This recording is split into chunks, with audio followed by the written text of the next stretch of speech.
Cada año se funden más de 1.000 millones de toneladas de acero en el mundo. Pero solo una pequeña fracción de esa masa se convierte en aquello sobre lo que vuelan trenes a 300 km por hora. Y lo más sorprendente, todo empieza no con alta tecnología, sino con un montón de chatarra oxidada. Vigas viejas, restos de máquinas, chatarra, cosas que deberían desaparecer para siempre. Pero en pocas horas se transforma en un riel perfectamente recto de 100 metros, con precisión milimétrica. ¿Cómo? ¿Y qué pasa si dentro de ese acero queda aunque sea una burbuja invisible? Mira hasta el final, porque un solo momento en este proceso decide si el viaje será suave o catastrófico.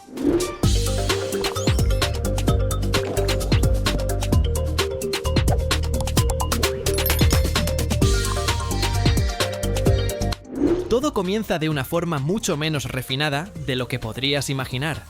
La primera etapa es como una versión gigantesca de tu venta de garaje. Enormes imanes levantan toneladas de chatarra por los aires. Tuberías viejas, piezas de máquinas, vigas de todo tipo. Todo ese festival de hierro sale volando con un estruendo hacia una canasta gigante, la tolva de carga. Estoy parado detrás de un vidrio protector, pero aún así siento cómo tiembla el piso bajo mis pies mientras esa montaña de metal se prepara para su transformación. Luego, toda esa chatarra va directo a un horno de arco eléctrico. Es como una olla gigantesca donde en lugar de gas se usa electricidad. Cuando bajan los electrodos de varios metros de largo, se genera un arco eléctrico. El sonido es como si 10 aviones decidieran despegar al mismo tiempo justo a tu lado. Las chispas vuelan por todos lados y la temperatura dentro sube hasta 1550 grados Celsius. Ese es el punto donde el hierro sólido se rinde ante la energía y se convierte en una masa líquida que parece una Fanta de naranja hirviendo.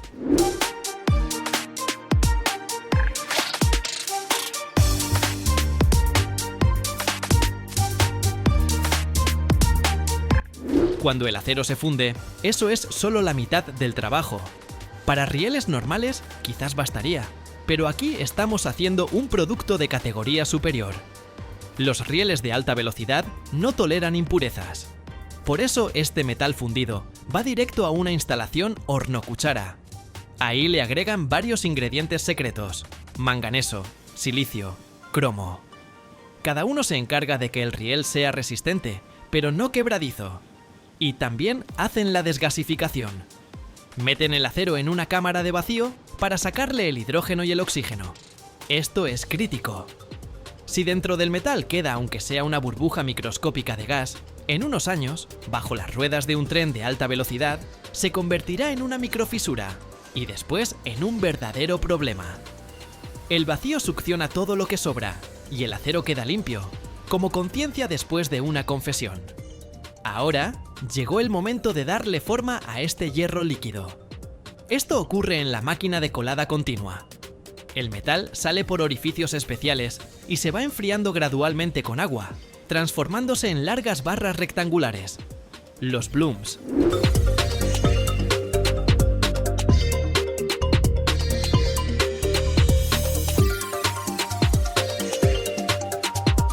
Todavía brillan en rojo intenso y emiten tanto calor que lo siento en la piel incluso a 20 metros de distancia. Cada uno de estos bloques pesa unas 5 toneladas. Es básicamente una gran pieza en bruto de la que forjaremos algo increíble. Ahora viene la parte más espectacular de nuestro recorrido, el tren de laminación. El bloque se vuelve a calentar hasta los 1200 grados para que se vuelva tan maleable como plastilina en manos de un niño. Luego, esta barra al rojo vivo pasa por un sistema de rodillos. Son cilindros de hierro masivos que presionan el metal, lo estiran y le dan forma hasta convertirlo en ese perfil que todos hemos visto en las vías del tren. Con cada pasada, la pieza se alarga y se hace más delgada. Avanza por el rodillo transportador a más de 10 metros por segundo. Parece como si una serpiente de fuego de 100 metros de largo intentara escapar de la fábrica. Estamos hablando de rieles de 100 metros exactamente. ¿Por qué son tan largos? Porque cuantas menos uniones entre rieles, menos vibraciones y menos ruido.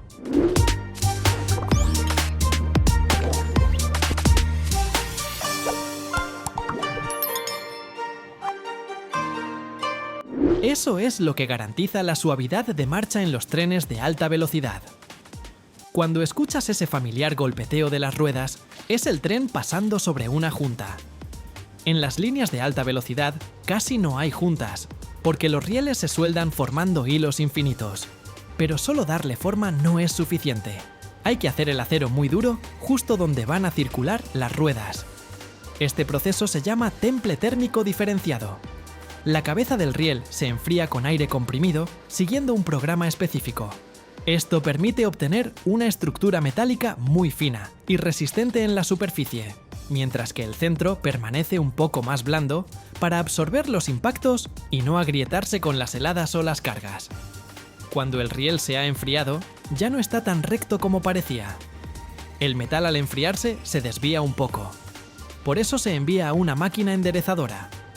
Es una serie de rodillos que curvan esta viga de acero de 100 metros para que quede perfectamente recta. Las tolerancias aquí son una locura. La desviación en toda la longitud de 100 metros no puede superar unos pocos milímetros.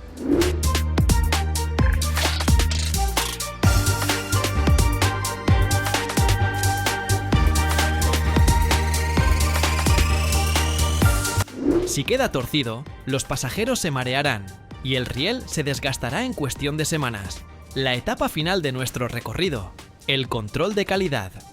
Aquí no se confía en el ojo humano.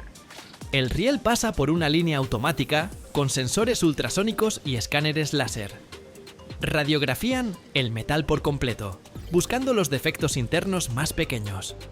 Si el sensor detecta algo sospechoso, automáticamente se marca ese riel con pintura. Esa sección se corta o directamente se envía todo el riel de vuelta al horno. En el mundo de los trenes de alta velocidad no hay espacio para compromisos. Solo certeza absoluta en cada milímetro de metal. Miro estos rieles terminados, apilados en filas perfectas en el almacén, y me cuesta creer que hace apenas 3 horas eran un montón de chatarra oxidada en una canasta. Es un verdadero triunfo del ingenio humano y los cálculos precisos. Hemos aprendido a dominar el fuego y presiones descomunales para que podamos viajar con comodidad. Déjame darte algunas cifras más para que dimensiones la magnitud de esto.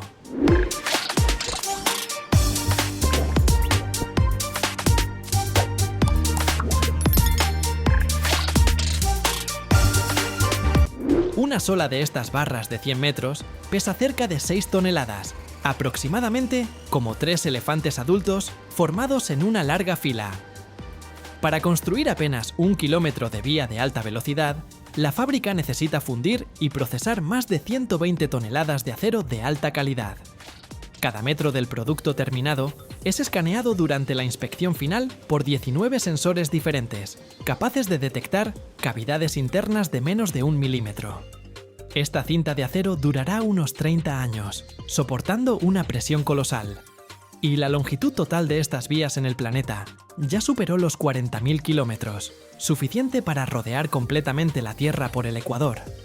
Mis zapatos ya se chamuscaron un poco por estar tan cerca de los talleres al rojo vivo, y mi garganta se secó por el aire árido, pero fue un día increíble. Espero que hayan disfrutado este recorrido conmigo. La próxima vez que vean por la ventana del tren el destello de las vías, recuerden estos miles de grados y estas flechas de fuego de 100 metros.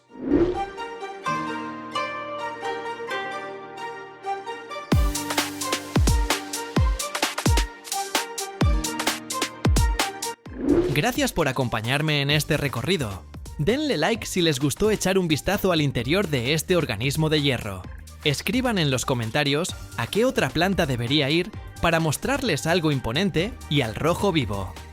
Cuídense y elijan caminos seguros. Nos vemos en el próximo video.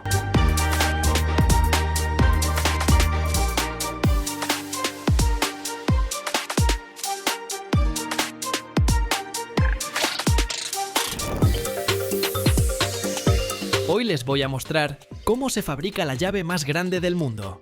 Una herramienta de varios metros de largo que pesa cientos de kilos y puede girar tuercas diseñadas para máquinas gigantes y estructuras industriales. Una llave así de enorme es necesaria para montar y dar mantenimiento a uniones atornilladas gigantescas.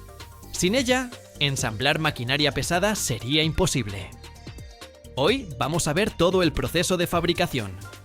Desde una pieza maciza de acero cromo-molibdeno hasta la herramienta de precisión terminada, capaz de soportar cargas increíbles.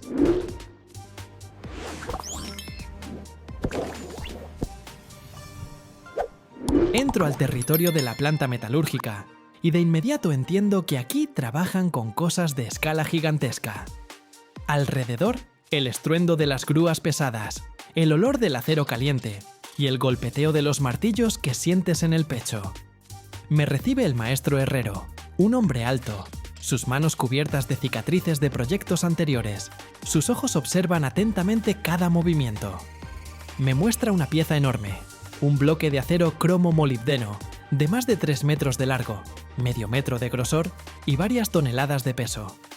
Esta pieza masiva se convertirá en la base de la llave inglesa más grande del mundo. Por sí sola ya impresiona. Incluso a 1 metro de distancia, sientes su peso, su escala y su fuerza potencial. El proceso comienza con el calentamiento. Colocan la pieza en un horno enorme, del tamaño de una habitación pequeña, y suben gradualmente la temperatura hasta 1200 grados Celsius. El metal se vuelve rojo, casi líquido, y cuando el herrero lo golpea con su martillo, se escucha un impacto sordo y profundo.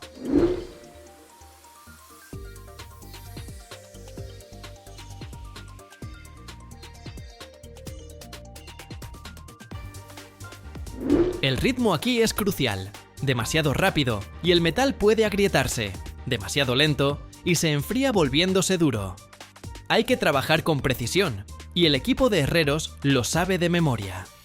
Uno sostiene la pieza en su lugar, otro golpea con el martillo, un tercero controla la temperatura y la forma del metal. Cada movimiento está perfeccionado tras años de práctica y hasta el más mínimo error puede arruinar todo el trabajo. Cuando la pieza se vuelve maleable, comienza el moldeado grueso. Utilizan martillos enormes de varios cientos de kilogramos, controlados por grúas puente. Golpe tras golpe, el metal se estira y expande, tomando la forma de la futura llave. Ya se puede distinguir dónde irá el mango y dónde la abertura de trabajo para la tuerca. El proceso dura varios días, porque el metal se va enfriando gradualmente y hay que recalentarlo constantemente para evitar tensiones internas y grietas.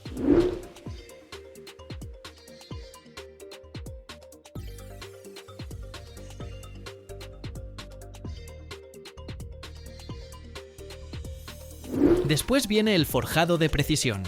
Los herreros trabajan con martillos más pequeños y estampas especiales.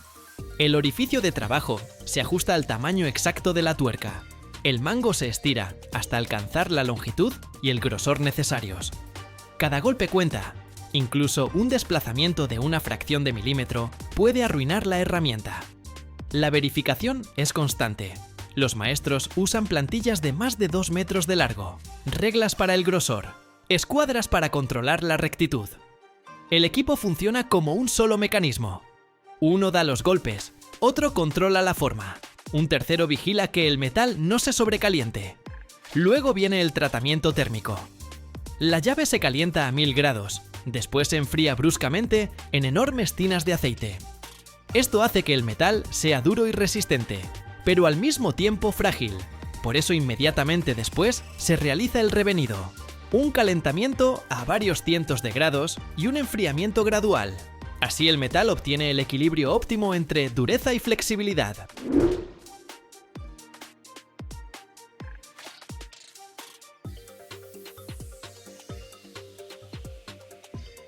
Durante este proceso, el metal literalmente respira.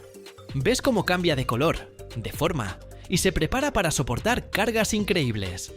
Fabricar una de estas llaves gigantes toma varias semanas, a veces hasta 3 o 4, dependiendo de la complejidad del pedido y el tamaño de la herramienta. La mayor parte del tiempo se va en calentar y dar forma inicial al metal, trabajo que se hace por etapas, con calentamientos y enfriamientos repetidos para evitar grietas. Después del tratamiento térmico, viene el lijado y pulido. Los herreros usan grandes discos abrasivos y fresas para darle a la llave una superficie lisa y medidas exactas. Pulen el mango, ajustan la boca a la tuerca, revisan cada milímetro con plantillas. Impresiona cuánto tiempo dedican a detalles que a simple vista parecen insignificantes. Aquí lo importante no es solo la precisión, sino la secuencia de pasos. De eso depende la confiabilidad de la herramienta y la seguridad de quien la use.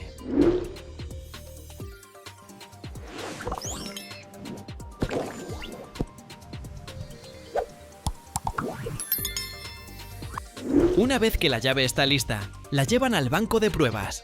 La ajustan en pernos gigantes y observan en vivo cómo el metal reacciona ante cargas enormes. Los ingenieros controlan las deformaciones, miden flexiones y grietas, mientras yo estoy ahí parado, sin poder apartar la mirada de cómo un pedazo de metal se transforma en una herramienta potente y controlada. Aquí sientes la escala del trabajo industrial, desde la temperatura del horno hasta los golpes del martillo y la precisión del pulido. En la etapa final, los maestros aplican un recubrimiento protector para que el metal no sufra corrosión y pintan el mango con una pintura especial que facilita el trabajo. En esta última etapa de creación de la llave gigante, los maestros pasan a algo que parece simple desde afuera, pero que en realidad es una parte crucial del proceso: proteger el metal y preparar la herramienta para su uso. Después de semanas de forja, calentamiento, pulido y acabado, el metal todavía es vulnerable a factores externos.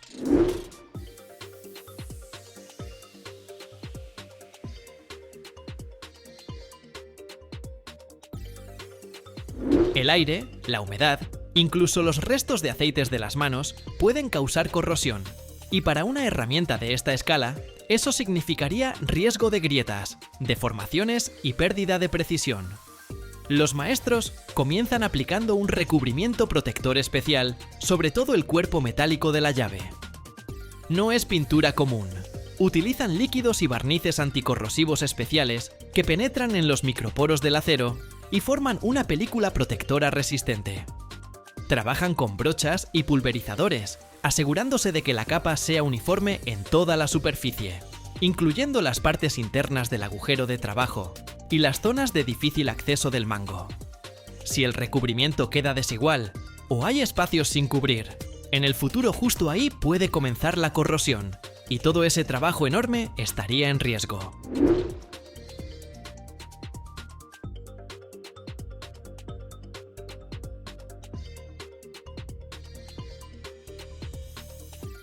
Después de aplicar la capa protectora, el mango de la herramienta se pinta con una pintura especial para facilitar el trabajo. No solo hace que la llave sea visualmente atractiva, la pintura está diseñada para mejorar el agarre, evitar que las manos se resbalen y proteger la superficie de rayones y suciedad durante el uso. Para llaves de este tamaño, se utiliza una pintura que resiste altas cargas mecánicas, cambios bruscos de temperatura y el contacto con grasas y aceites que se usan en las plantas industriales. Después de pintar, los trabajadores dejan que el recubrimiento se seque de forma natural y luego verifican su uniformidad. Este paso puede parecer decorativo a primera vista, pero en realidad es crítico. De su calidad depende la durabilidad de la llave, la seguridad al trabajarla y la precisión al girar tuercas gigantescas.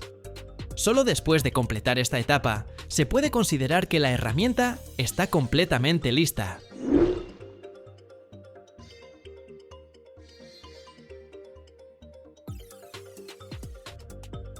Durante el recorrido, no dejaba de sorprenderme cómo el metal en manos de la gente se convierte en un objeto capaz de apretar tuercas de cientos de kilos y seguir siendo preciso y controlable. Si te interesa ver más de estos procesos, suscríbete al canal. Aquí muestro cómo se crean y reparan cosas enormes que no ves muy seguido ni siquiera en las grandes fábricas, y verlas en vivo es mucho más interesante que en una pantalla.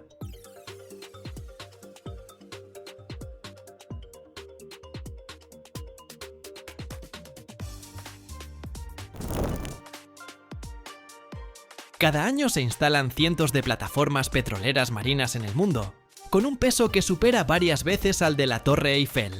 Pero, ¿te has preguntado en qué se sostiene todo ese peso colosal durante el montaje en medio del océano embravecido? Todo depende de una sola pieza. Una microfisura invisible de apenas 0,5 milímetros puede causar una catástrofe de miles de millones de euros. Mira este video hasta el final y descubrirás el gran secreto de los metalúrgicos: cómo se forjan gigantes capaces de levantar 10.000 toneladas a partir de acero hirviendo a 2100 grados. ¿Y qué detalle crítico ocultan los fabricantes de grúas marinas para evitar el colapso? ¿Listo para sumergirte por completo? ¡Vamos!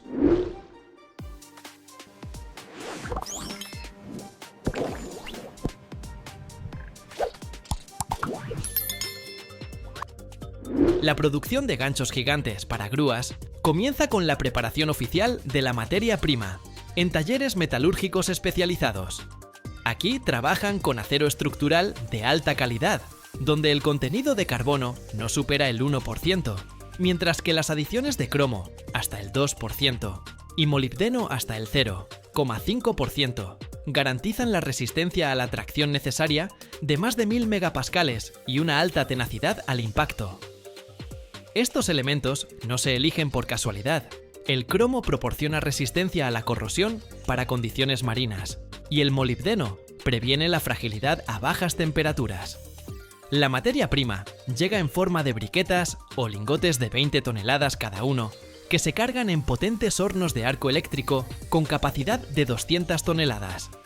Estos equipos parecen enormes calderos de 10 metros de altura con electrodos de grafito de 600 milímetros de diámetro. Al aplicar una corriente de hasta 100.000 amperios, se forma un arco de medio metro de longitud que funde el metal hasta alcanzar una temperatura de 2100 grados Celsius.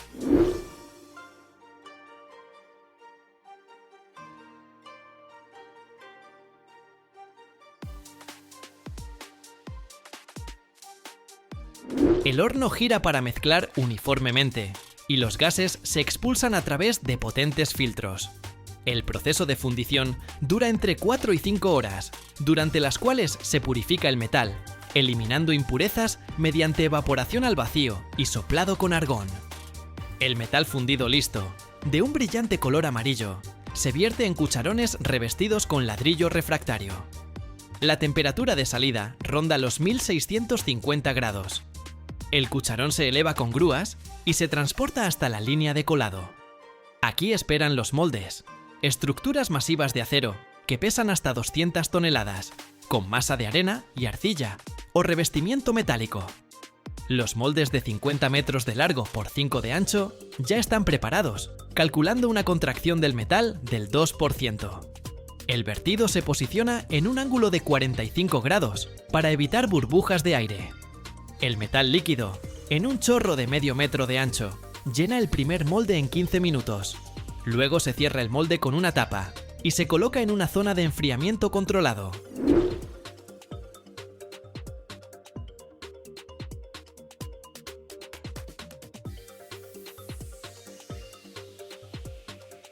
El crecimiento máximo es de hasta 800 grados durante las primeras 24 horas, luego otros 2 días hasta 200 grados, y el enfriamiento completo, a temperatura ambiente, puede tardar hasta una semana.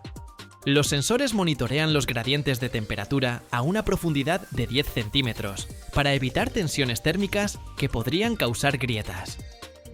Durante el enfriamiento, el metal cristaliza en una estructura austenítica gruesa, que más tarde se optimizará mediante tratamiento térmico. Los trabajadores con trajes de protección controlan el proceso a través de paneles de vidrio, mientras la automatización registra miles de parámetros. La pieza terminada pesa entre 100 y 200 toneladas, mide hasta 12 metros de largo y tiene un diámetro de hasta 2 metros en la base. Se extraen del molde con grúas de 300 toneladas de capacidad y se preparan para la siguiente etapa, la forja.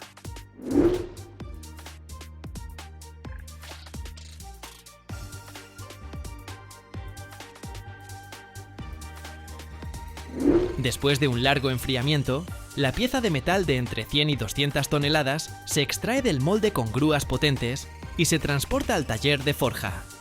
Un espacio enorme de 2.000 metros cuadrados, con techos de 25 metros de altura. Aquí están las prensas hidráulicas que generan hasta 50.000 toneladas de fuerza, máquinas que producen presión de millones de pascales.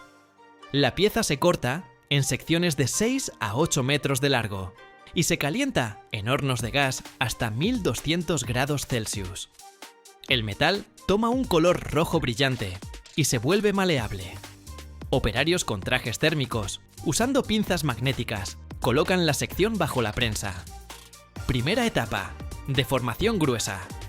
La prensa baja con una fuerza de hasta 10.000 toneladas, comprimiendo el metal entre 20 y 30% en cada ciclo. Cada golpe dura segundos, transformando los contornos desde la forma cilíndrica hasta el perfil del gancho.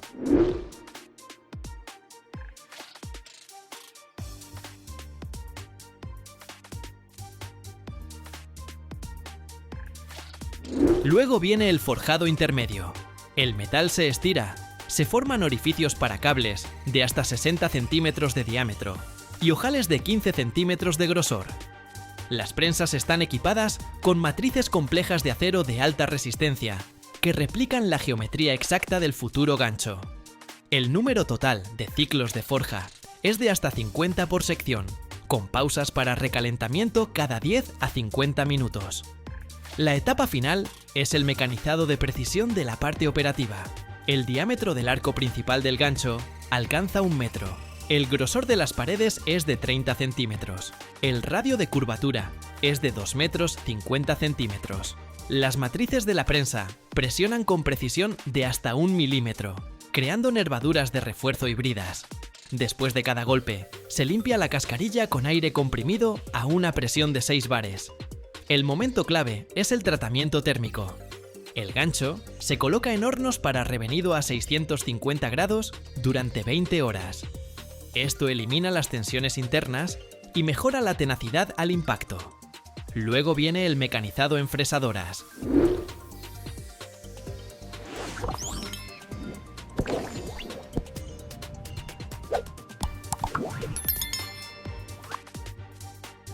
Y ahora, lo más interesante, el control por ultrasonido.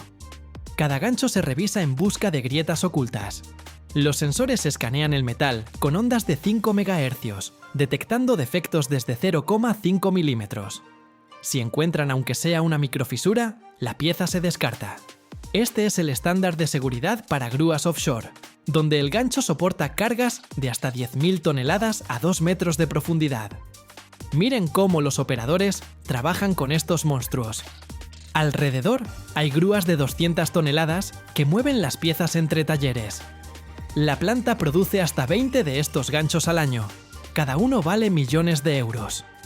Van a grúas de compañías como Gerema o Saipem para instalar plataformas petroleras en el Mar del Norte. Estos ganchos se prueban en tanques de agua salada, simulando condiciones marinas. Los cargan hasta el 120% de su capacidad nominal y el metal resiste. La superficie se cubre con una capa de epoxi de 200 micrones para protegerla de la corrosión.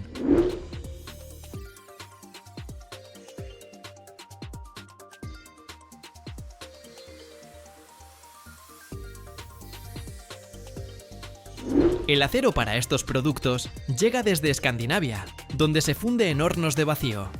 La logística es impresionante. Las piezas pesan 100 toneladas cada una y las traen en barcazas. En la fábrica trabajan 200 especialistas, desde metalúrgicos hasta ingenieros. Este gancho ya está casi listo. Lo pintan, marcan el número de serie y preparan para el envío. Irá a una plataforma donde levantará una sección de 8.000 toneladas. Si vieran cómo funciona en el mar, las olas golpean, el viento silba y el gancho sostiene todo. Y mi canal se sostiene con sus suscripciones. El parque mundial de grúas offshore supera las 4.000 unidades, de las cuales unas 1.200 son buques flotantes, con capacidad de elevación superior a 5.000 toneladas. Los ganchos para estas máquinas enfrentan la limitación de que hay pocos fabricantes especializados. En Europa son principalmente empresas en Países Bajos, Noruega y Alemania, donde la capacidad total de producción alcanza unas pocas unidades al año.